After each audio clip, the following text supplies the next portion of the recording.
Okay, so here it is, my R33 Skyline GTR, well, Autech 4-door car. And this thing here is pretty special. We just imported this car a few days ago, and I'm just doing a post-delivery inspection here, making sure everything is on the car, nothing is stolen, nothing is damaged, and the car does check out pretty well, and the car is in good condition. If you want to see a walk around about this car, I'll leave a link down below and above so you can take a look at it. But today we're talking about this car here specifically, what makes it so special. Most people don't believe that they made 4-door GTRs, and here one is right here in the flesh. And we can talk about the minutiae later, but this is a genuine 4-door GTR. Yes, these were made, only 400 examples were made, or 416. Anyways, let's take a look at it in here, not in great detail. We'll talk about what makes an Autech, but what makes a GTR unique. Now, first of all, this is the R33. This is like the black sheep. Most people don't like the R33 GTRs to begin with. They feel like it's a boat.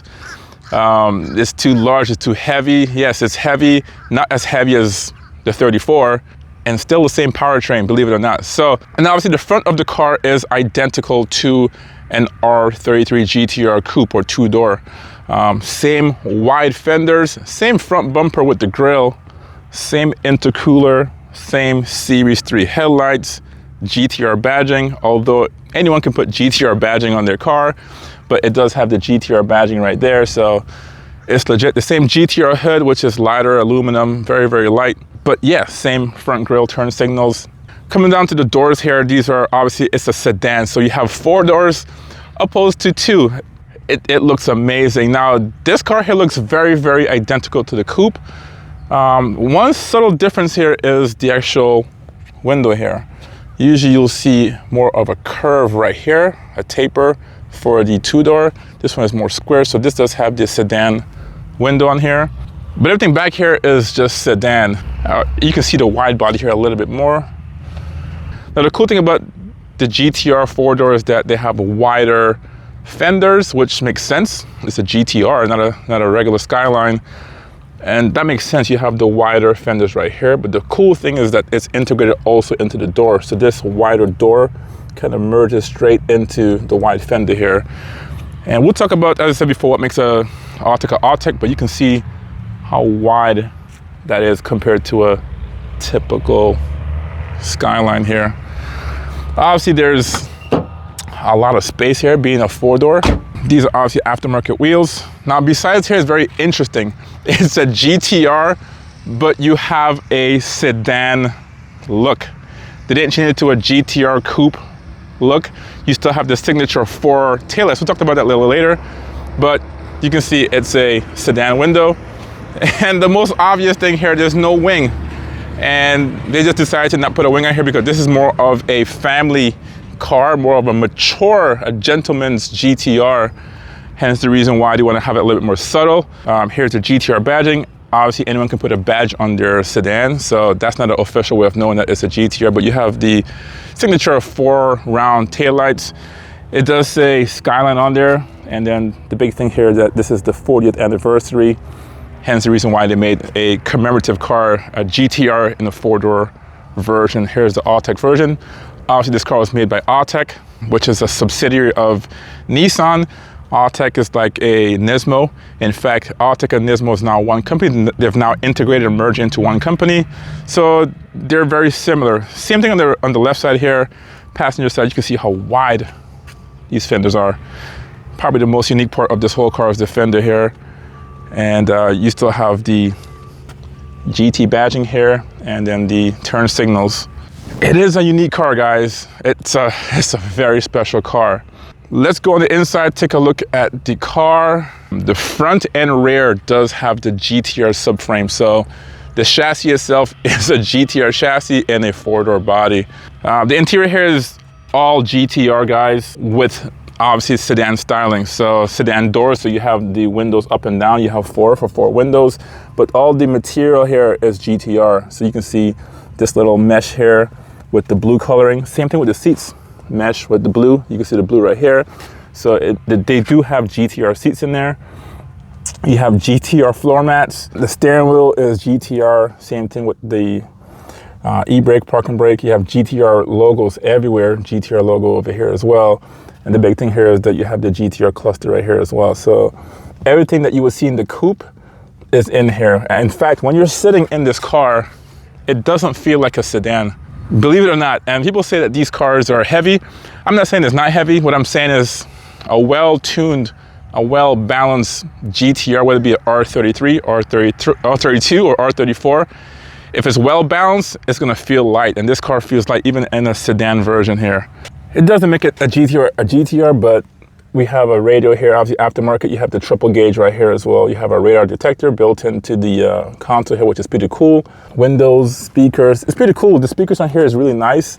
You have them on the pillar as well, some tweeters on the pillar. So it's a little bit different. Having a GTR, that's a sedan, has some pretty cool perks that it's a sedan. And one of it is the speakers obviously here. The next thing is, as we saw here, is the windows and the locks. That's pretty cool because that came with the sedan, and that means you're gonna have central locking and you have remote locking, which is sick for a GTR.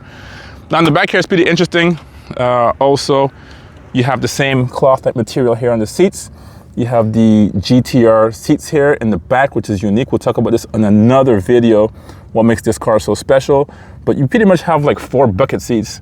That was the whole idea. You have the GTR mats back here as well. And that's it. Now, everything else we saw before here, the only thing you can't see is what's under the body, meaning the chassis, the engine, the drivetrain. Everything is different. We'll take a quick look on here. This car is in really good condition, but all-wheel drive, you have the 4-wheel drive system, 4-wheel steering, no difference there. Let us go under the hood. Probably one of the hardest aspects of making a sedan a GTR is the engine, right? Or when people think GTR, what makes a GTR compared to a regular Skyline is the powertrain and drivetrain. And we know what these things have. These have the RB26, and that should be in here as well, which you see. That's the RB26 twin turbo, inline 6, individual throttle bodies, intercooled. There are some few mods in here. We'll talk about the mods on this car in another video. But besides that, yeah, it's just a RB26, nothing crazy on here, well maintained. The previous owner took really good care of this car. And there's the VIN right there. And I'm not even gonna zoom in because I don't want anyone seeing the VIN number on here, but it's a legit GTR. Obviously, you can do your research on these cars and know that these things aren't fake. These are real legit cars. But yeah, it does have the BCNR33 VIN number, making it an authentic GTR. So yeah, that's it, guys. Pretty cool getting this car. I'm still stoked about it. I'm still like in disbelief that I have a Skyline, and not only that, a Skyline GTR in our rare version here. Now, I did do an initial first drive with this car, literally the same day I got it from the port. Yeah, this thing drove amazing, guys. Obviously, I couldn't drive it in Japan, although I did have my international driver's permit. They still won't let you drive the car because you're not registered to the car and it wasn't insured. So I did drive this thing, and my God, this thing, the noises from it is so amazing. But yeah, we'll be making some more videos on this car. This was just more like a first look, like, hey, this is the car that we have here. I just want to document this for myself as well, just because this is the way it came from Japan. This is the way it came when I first saw it online. I've done nothing to the car except wash it. We did an oil change recently, and then we also had some oil pressure indicating issues on the dash. So we changed the oil because of that. And then we figured it was the sending unit. So we also changed the sending unit on it, and that fixed the problem completely. Now we have accurate, more reliable oil pressure readings on this car. But yeah, this is amazing, guys. So anyways, if you want to see more videos on this car, which I'll be bringing to you, I already got some cool parts for this car.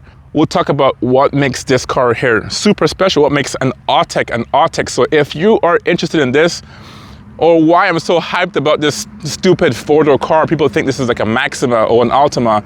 If you want to know why this car is so special, we'll talk about the minutiae of this car, what makes it so special. And if you're looking for one, how can you identify an authentic Autech? Because I've seen some replicas out there, just like how guys make replica GTRs out of coupes. A lot of guys take the sedans and try to make them, you know, GTR-like with wider fenders and stuff. But obviously there's a difference in value, difference in quality. I will talk about what makes an Autech GTR. But besides that, guys, let me know what you think about the car. And if you want to see those videos, hit that subscribe button there for you to be notified whenever I do drop that video. Anyways, thanks for watching, and I will see you in the next video. Peace.